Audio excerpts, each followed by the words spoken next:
নমস্কাৰ। আপুনি বাৰু কি মাংস খায়? ছাগলী মাংস, কুকুৰাৰ মাংস নে কি?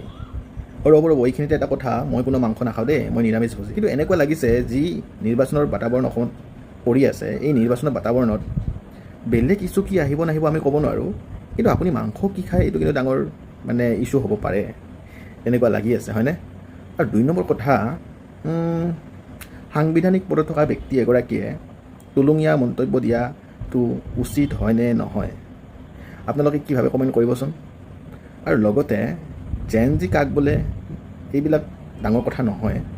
জেন জি ডেফিনেশ্যনো নালাগে আমাক, কিন্তু এটা কথা যে কোনোবা জেন জি হওক, কোনোবা কিবা হওক, সেইটো মেটাৰ নকৰে। কিন্তু অনলি মেটাৰ কৰে এটা কথাই যে তেওঁৰ তাত যিজন প্ৰাৰ্থীয়ে প্ৰতিদ্বন্দ্বিতা আগবঢ়াব, তেওঁৰ তাত এনেকুৱা কি বিশেষত্ব আছে যে তেওঁক আমি ভোট দিম।